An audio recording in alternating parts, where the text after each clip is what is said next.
Magandang araw sa inyong lahat at welcome sa aking channel. Hindi nagmamadali ang celebrity couple na sina Coco Martin at Julia Montes na magpakasal sa kabila ng mga balita na matagal na silang nagsasama bilang partners in life. Kwento ng kapamilya actress.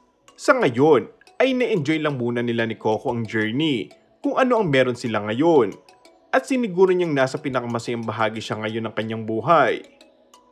Sa tanong kung ano ang mas aabangan ng mga fans sa kanila ni Coco, mukhang wala sa plano nila ang mag-settle down. Siguro enjoy lang muna yung journey. Ang maganda nga kay Julia ay hindi nagpapapressure sa kasal. Marunong silang pareho ni Coco sumagot kapag kinukulit ng kanilang mga fans at netizens kung kailan sila magpapakasal. Wala pa yatang balak ang dalawa at marami pa silang gustong gawin sa buhay bilang single.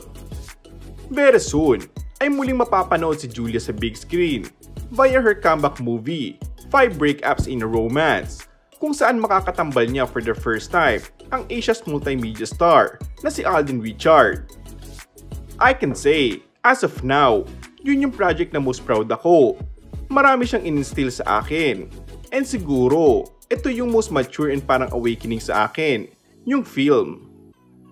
Parang meron siyang nabuhay sa sarili ko as a person, na yun na yung magpapasalamat ko sa project na to, sabi pa ni Julia sa nasabing interview. And that's all for our today's video.